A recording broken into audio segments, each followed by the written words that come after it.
Hello everyone. Today we are going to discuss questions of exercise 5.4. Our today question is question number 11. ठीक है. Question number 11 says that if A vector, B vector, C vector and D vector are four distinct vectors such that A cross B equal to C cross B and A cross C equal to B cross B, prove that A minus D vector is parallel to B minus C vector. ठीक है, तो सबसे पहले तो हमने लिख लिया कि जो गिवन है उसको लिख लिया. सबसे पहले क्या है, A B C D four distinct vector हैं. इसका मतलब ए बी के इक्वल नहीं है, बी सी के इक्वल नहीं है, मतलब ये आपस में कोई भी इक्वल नहीं है. फर्स्ट थिंग, ठीक है, डिस्टिंक्ट वेक्टर है.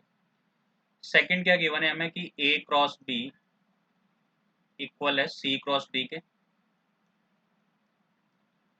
और ए क्रॉस सी इक्वल है बी क्रॉस डी के. ठीक है, ये गिवन है.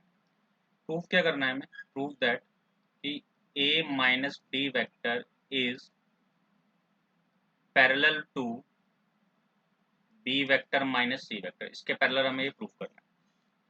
ठीक है. अच्छा, तो हमारी अप्रोच क्या होनी चाहिए? ठीक है, हमें क्या क्लिक करना चाहिए? इसको क्या प्रूफ करना है कि ये वेक्टर इसके क्या है, पैरेलल है. ठीक है, तो पहला केस ऐसा हो सकता है कि अगर मैं बोलूं कि if A vector and B vector are parallel vector,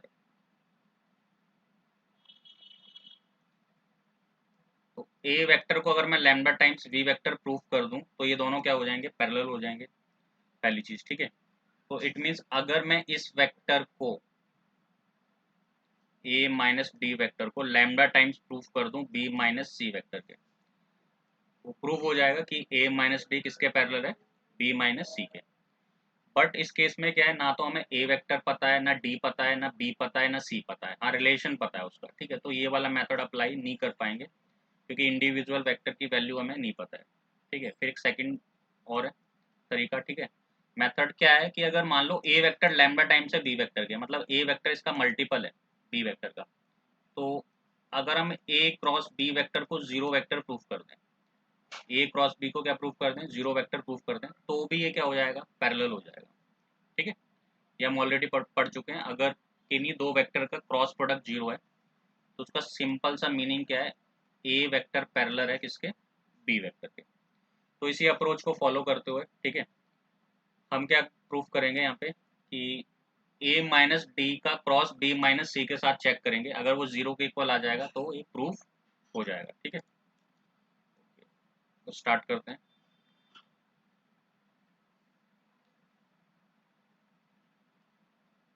तो मैं इसका क्रॉस निकाल रहा हूँ, A vector minus D vector cross B vector minus C vector. Multiply करते हैं, क्रॉस प्रोडक्ट करते हैं इसका, तो ए क्रॉस डी आ जाएगा minus A cross C minus D cross B plus B cross C. ठीक है. अच्छा, तो इसको मैंने लिख लिया A cross D minus A cross C. इसको चेंज नहीं करते, इसको चेंज कर लेते हैं, इसको लिख देते हैं बी क्रॉस डी. ठीक है, डायरेक्शन चेंज हो जाएगी तो यहाँ पे एक साइन आ जाएगा नेगेटिव, क्योंकि हमें पता है कि ए क्रॉस बी किसके इक्वल होता है, माइनस बी क्रॉस ए के इक्वल होता है. तो इस प्रॉपर्टी का मैंने यहाँ पे यूज किया है. ए क्रॉस बी को मैं क्या लिख सकता हूँ, माइनस बी क्रॉस ए. तो सिमिलरली अगर मेरे पास क्या है, माइनस बी क्रॉस बी है, तो जैसे मैं इसको बी क्रॉस डी लिखूंगा तो एक नेगेटिव और आएगा, उससे ए प्लस हो जाएगा. सिमिलरली इसको लिखेंगे माइनस सी क्रॉस डी. ठीक है, यहाँ तक कर लिया. आप देखते हैं किस किस की वैल्यू हमारे पास अवेलेबल है. देखो ध्यान से, ए क्रॉस बी किसके इक्वल है, सी क्रॉस डी के, और ए क्रॉस सी किसके इक्वल है, बी क्रॉस डी के. तो हम क्या कर सकते हैं, देखते हैं यहाँ पे पहले ए क्रॉस सी गिवन है ना, तो ए क्रॉस सी की वैल्यू क्या है, बी क्रॉस डी, तो इसको रिप्लेस कर सकते हैं हम ए क्रॉस सी को. सही है. अच्छा, और देखते हैं, और हमारे पास बी क्रॉस डी भी है. ठीक है, चलो ये तो प्रॉब्लम सॉल्व हो जाएगी. बाकी ए क्रॉस बी और सी क्रॉस डी है. ठीक है, यहाँ पे बी वेक्टर आएगा, सॉरी. ठीक है, यहाँ पे क्या आएगा, और सी क्रॉस डी किसके इक्वल है, C cross D A cross B के इक्वल है. ठीक है, तो इन दोनों प्रॉपर्टी का मैं यूज करूंगा, ध्यान से देखना. ठीक है, तो मैं बी क्रॉस डी के जगह मतलब ए क्रॉस सी की जगह बी क्रॉस डी भी लिख सकता हूँ, या फिर बी क्रॉस डी की जगह ए क्रॉस सी भी लिख सकता हूँ। तो ये हो जाएगा ए क्रॉस बी, इसको एज इट इज रखते हैं फर्स्ट दोनों को। अब बी क्रॉस डी की जगह मैंने लिख दिया क्या, बी क्रॉस डी की जगह मैंने लिख दिया ए क्रॉस सी, और सी क्रॉस डी की जगह लिख दिया ए क्रॉस डी। ठीक है, जो गिवन है। तो ये कहाँ से आया, फ्रॉम गिवन। तो इससे ये कैंसल, इससे ये कैंसल। ठीक है, इसका मीनिंग है, इसका मीनिंग है ए माइनस डी का क्रॉस बी माइनस सी के साथ क्या आ गया, जीरो वेक्टर आ गया। ठीक है, अगर ये जीरो वेक्टर आ गया तो इसका सिंपल सा मीनिंग है which implies A minus D vector parallel है किसके, बी माइनस सी वेक्टर। ठीक है, क्योंकि अगर दो वेक्टर का क्रॉस प्रोडक्ट हम जीरो कर देते हैं प्रूफ, तो इसका मीनिंग वो दोनों वेक्टर क्या है, पैरेलल है। ठीक है, ओके नेक्स्ट क्वेश्चन की तरफ बढ़ते हैं। ओके नेक्स्ट क्वेश्चन क्या है, क्वेश्चन नंबर 12। क्वेश्चन नंबर 12 क्या कहता है, if A vector equal to I plus J plus K and C vector equal to J vector minus K vector, then find a vector which satisfying A cross B equal to C vector और A dot B equal to three vector, sorry three. तो देखो question का meaning क्या है, ए और सी दो vector हमें given है। ठीक है, एक बी वेक्टर ऐसा दिया है जिसका क्रॉस ए के साथ अगर मैं कर दूं तो मुझे सी वेक्टर मिल जाएगा, और जिसका डॉट अगर मैं ए के साथ कर दूं तो मुझे थ्री मिल जाएगा। तो इस कंडीशन को फॉलो करते हुए हमें क्या निकालना है, वेक्टर बी निकालना है। ठीक है, तो मैंने लेट कर लिया, let B vector equal to, क्योंकि अननोन है ये, X I Y J Z K, X I Y J Z K. अब कंडीशन के हिसाब से चलेंगे। इसने क्या दे रखा है, A cross B equal to C vector दे रखा है। ठीक है, और A dot B equal to three दे रखा है। तो सबसे पहले ए क्रॉस बी फाइंड कर सकते हैं। ठीक है, आप ये डिटरमिनेंट से करो या फिर डायरेक्ट कर लो। ठीक है, मल्टीप्लाई करके दोनों को क्रॉस करके। तो ए क्रॉस बी करना है। ए के कंपोनेंट क्या है, वन वन वन, और बी के कंपोनेंट क्या है, एक्स वाई जेड। सॉल्व करते हैं इसे, Z minus Y, Z minus Y I cap minus Z minus X J cap plus Y minus X K cap. ठीक है, तो ये अपना क्या आ गया, ए क्रॉस बी आ गया। ठीक है, similarly similarly A dot B निकाल सकते हैं। ए डॉट बी तो बहुत ईजी है, ए क्या है, I plus J plus K dot X I Y J Z K equal to three. ठीक है,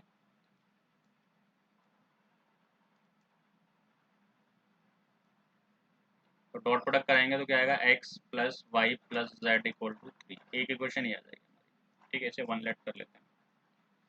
ठीक है, इसको आगे सॉल्व करते हैं। ठीक है, अब इसने क्या गिवन है कि ए क्रॉस बी किसके इक्वल है, सी क्रॉस सी वेक्टर के इक्वल है। तो ए क्रॉस बी इक्वल है किसके, सी वेक्टर के। It means Z minus I vector minus Z minus X J cap plus Y minus X K cap equal to C vector क्या given है हमें, C vector हमें given है J vector J cap minus K cap. ठीक है, अब comparing करते हैं, ऑन कंपेयरिंग कंपोनेंट को कंपेयर करते हैं दोनों वेक्टर के। तो आई कैप का कंपोनेंट यहाँ पे जेड माइनस वाई है, यहाँ पे क्या है, जीरो है। यहाँ कोई आई कैप का कंपोनेंट नहीं है, it mean Z minus Y equal to zero. ठीक है, अब यहाँ पे minus Z minus X equal to one, J cap के कंपोनेंट से कंपेयरिंग करेंगे। और last Y minus X equal to minus one. ठीक है, थोड़ा सॉल्व करते हैं। यहाँ से क्या आ जाएगा, जेड इक्वल टू क्या आ जाएगा, वाई आ जाएगा। इसको सॉल्व करेंगे तो X minus Z equal to क्या आ जाएगा, वन, और ये Y minus X equal to minus one. ठीक है, अब देखो z इक्वल टू किसके है, y के इक्वल है, तो मैं z को y से रिप्लेस कर सकता हूँ। तो यहाँ मैंने y रख दिया, x minus Y equal to one. तो उसको इक्वेशन नंबर टू बोल दिया, और इसको इक्वेशन नंबर थ्री बोल दिया। ठीक है, अगर हम चाहें तो यहाँ से x और y की वैल्यू निकाल सकते हैं। ठीक है, solving solving second and third, second और थर्ड को सॉल्व करते हैं। x minus Y equal to one, minus X plus Y equal to -1। ठीक है, एक minute, X minus Z equal to 1, Z equal to है वाई के। ठीक है, तो यहाँ से तो कोई वैल्यू आएगी नहीं। ठीक है, क्योंकि दोनों ही क्या है, सेम चीज़ लिखी हुई है, तो ये हम फॉलो नहीं कर सकते इस चीज़ को। ठीक है, देख लो ना, सेम इक्वेशन लिखे, X minus Y equal to 1 या फिर minus X plus Y equal to -1, एक ही बात है। तो इसको तो हम नहीं कर सकते सॉल्व इस तरीके से, तो इसको यहीं छोड़ते हैं। एक्सरसाइज, सॉरी, इक्वेशन नंबर 1 पे चलते हैं। तो इक्वेशन नंबर 1 क्या लिखा है, X plus Y plus Z equal to 3। इसको लिख लेते हैं, X plus Y plus Z equal to 3। सही है। अब देखो z इक्वल टू क्या गिवन है, y गिवन है। z इक्वल टू क्या गिवन है, y। It means x plus Y लिख सकते हैं इसे, इक्वल टू 3। तो इसका मीनिंग क्या हो गया, x plus 2y equal to 3। अब ये जो इक्वेशन आई है, इक्वेशन नंबर 4 सेलेक्ट कर लेते हैं। इसको किसी के भी साथ सॉल्व कर लो, या फिर सेकंड के साथ या फिर थर्ड के साथ। मैं तो सेकंड के साथ सॉल्व कर लेता हूँ। माइनस प्लस सब्ट्रैक्ट करा दे रहा हूँ, तो यहाँ से कितना आ जाएगा, 3y equal to 2। 3y equal to 2, तो y कितना आ जाएगा, 2/3। अगर y 2/3 आ जाएगा तो इसमें जेड भी कितना आ जाएगा, 2/3, क्योंकि दोनों इक्वल है। अब हमें क्या निकालना है, x निकालना है। तो हमें पता है x प्लस 2/3, जेड भी 2/3 है, equal to 3, which implies x equal to, ये हो जाएगा 4/3। इट मीन्स 3 माइनस 4/3, तो x कितना आ जाएगा, 3 3 9, 5/3 आ जाएगा। सही है। तो x y z तीनों वैल्यू आ गई। इट मीन्स हमारे पास b वेक्टर भी आ जाएगा। b वेक्टर क्या लेट किया था हमने, एक्स आई, वाई जे और z के। x की वैल्यू क्या है, 5/3i, 2/3j और 2/3k। तो ये जो आंसर आ गया हमारा, क्या आ गया, बी वेक्टर, जो अननोन था। ठीक है, ओके, नेक्स्ट क्वेश्चन की तरफ बढ़ेंगे। ठीक है, क्वेश्चन नंबर 13। ठीक है, क्वेश्चन नंबर 13 क्या कहता है, क्वेश्चन नंबर 13 कहता है, find A vector if A cross I plus 2 into A vector है, ठीक है, -5j इक्वल टू 0 है। तो ये थोड़ा सा, ठीक है, टाइपिंग में थोड़ी सी प्रॉब्लम है। ठीक है, किस टाइप से करा है इसे, मैं इसे लिख देता हूँ अच्छे से। ठीक है, क्या है इसका मीनिंग, जो गिवन है वो क्या गिवन है, याद रखना, A vector cross I vector plus 2 A vector -5j vector equal to 0, ये गिवन है। तो हमें ए वेक्टर फाइंड करना है। ठीक है, यानी ए वेक्टर क्या है, अपना अननोन है। तो सेम प्रोसीजर है, ए वेक्टर को हम लेट कर लेते हैं, क्या, a1i, a2j, a3k, ये लेट कर लेते हैं। सही है। अब ए का मैं क्रॉस आई के साथ कराता हूँ, यानी ए क्रॉस आई कैप। तो ए वेक्टर हमने यहाँ पे रख दिया पूरा, a1i। इसे चाहें तो हम क्रॉस से भी कर सकते हैं, सॉरी, डिटरमिनेंट की हेल्प से कर सकते हैं। डिटरमिनेंट की हेल्प से करते हैं, इजी रहेगा। ठीक है, देखने में आ, ये हो जाएगा आई जे के। ए के कंपोनेंट क्या है, a1, a2, a3, और आई का कंपोनेंट तो सिर्फ यहाँ पे 1 वेक्टर है, मतलब ये जो आई कैप है इसका कंपोनेंट 1 है, बाकी दोनों क्या है, 0 है। ठीक है, ये एक तरह से वेक्टर ए है हमारा, ये वेक्टर बी है। चलो सॉल्व करते हैं इसे थोड़ा सा। ठीक है, सॉल्व करेंगे तो आई वाला क्या आ जाएगा, ये कैंसिल, ये कैंसिल, 0 माइनस 0 यानी 0 आ जाएगा। ये वाला देखते हैं क्या आता है, 0 -a3। ठीक है, और के वाला देखते हैं क्या आता है, 0 -a2। तो इसको जब मैंने सॉल्व किया तो मेरा आंसर कितना आ गया, a3j -a2k, यानी ए क्रॉस आई कैप आ चुका है मेरे पास। ठीक है, ए क्रॉस आई कैप आ चुका है, इट मीन्स ए वाली वैल्यू आ चुकी है। अब मेरे को 2, अब क्या करते हैं, सब्स्टिट्यूट कर देते हैं इक्वेशन नंबर 1 में, तो इजी है। ठीक है, तो substitute value of A cross I cap in equation number 1, इसमें सब्स्टिट्यूट कर देते हैं इक्वेशन नंबर 1 में। ठीक है, तो इक्वेशन नंबर 1 है क्या, एक बार लिख लेते हैं, A cross I cap plus 2 times A vector minus 5j equal to कितना 0। ठीक है, तो ए क्रॉस आई तो हमारे पास है कितना A3j माइनस A2k और 2 times of A vector. 2 times of A vector का मीनिंग क्या है A1i A2j A3k plus sorry minus 5j cap equal to 0 vector. ठीक है, अच्छा तो इसको थोड़ा सॉल्व करेंगे, एक मिनट।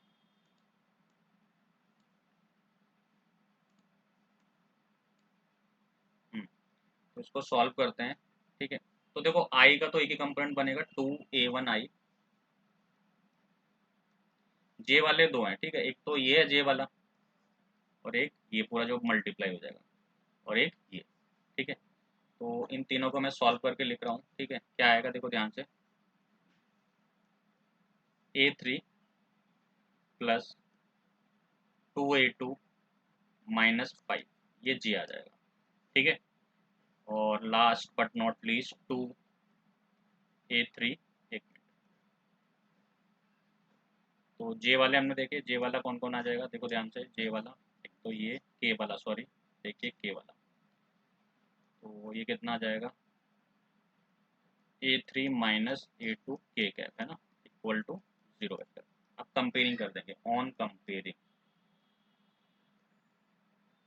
दोनों के कंपोनेंट को कंपेयर कर देंगे। ठीक है, इस 0 वेक्टर को हम लिख सकते हैं क्या 0i 0j 0k। ठीक है, तो कंपेयरिंग करते हैं तो यहाँ से क्या आ जाएगा 2A1 0 आ जाएगा, A3 2A2 minus 5 equal to 0, A3 minus A2 equal to 0। ठीक है, तो यहाँ से क्या आ जाएगा A2 और A3 इक्वल हो जाएंगे और A1 क्या आ जाएगा 0 आ जाएगा। इन सबको दोनों को इस इक्वेशन में सब्स्टिट्यूट कर देते हैं, तो A3 और A2 तो इक्वल है, इट मीन्स में से A2 लिख सकता हूँ, ये तो A2 है ही पहले से, minus 5 equal to 0, it means 3A2 equal to कितना 5, which implies A2 equal to 5/3। अगर A2 5/3 है तो A3 भी कितना होगा 5/3 और A1 तो है ही अपना 0। तो जो बी वेक्टर मैंने सॉरी जो मैंने ए वेक्टर लेट किया है, क्या लेट किया था A1i A2j A3k, वो क्या आ जाएगा A1 की वैल्यू तो 0 है, तो 0i 5/3j 5/3k, ये हमारा आ जाएगा ए वेक्टर। ठीक है, ये अपना आंसर। तो क्वेश्चन नंबर 13 हो गया। ठीक है, नेक्स्ट पे बढ़ते हैं, क्वेश्चन नंबर 14। क्वेश्चन नंबर 14 क्या कहता है, ठीक है, क्वेश्चन नंबर 14 कहता है कि इफ ए डॉट बी का मैग्नीट्यूड किसके इक्वल है ए क्रॉस बी के, और ए डॉट बी का जो ए और बी का जो डॉट प्रोडक्ट है वो लेस देन 0 है, तो find the angle between A and B vector. ठीक है, तो अगर थोड़ा सा हम ध्यान देना कि ए डॉट बी, अगर ये तुम्हें याद हो ए डॉट बी अगर 0 होता है तो इसका मतलब ए वेक्टर परपेंडिकुलर हो जाएगा बी वेक्टर के, इट मीन्स इन दोनों के बीच जो एंगल होगा वो 90 डिग्री होगा। और अगर ए डॉट बी ग्रेटर देन 0 होगा, ठीक है, तो जो थीटा होगा वो एक्यूट एंगल बनेगा 90 से कम, और अगर ए डॉट बी लेस देन 0 होगा नेगेटिव होगा तो थीटा क्या आएगा ऑब्ट्यूस एंगल आएगा। तो इतना तो हमें पता है कि थीटा कैसे आने वाला है, ऑब्ट्यूस आने वाला है। ठीक है, चलो स्टार्ट करते हैं। गिवन क्या है A dot B vector equal to A cross B vector. अब हमें पता है कि ए डॉट बी किसके इक्वल होता है magnitude of A magnitude of B cos of theta, और ऐसे ही ए क्रॉस बी किसके इक्वल होता है ए क्रॉस बी का मैग्नीट्यूड जो है, ठीक है, magnitude of A magnitude of B sine of theta. तो क्या करते हैं इसको रिप्लेस कर देते हैं। ठीक है, ए डॉट बी जगह ये डाल देते हैं, तो magnitude of A magnitude of B cos of theta, और ए क्रॉस बी की जगह अगर डालेंगे इसे, ठीक है, तो सिंपल आ जाएगा magnitude of A magnitude of B sine of theta.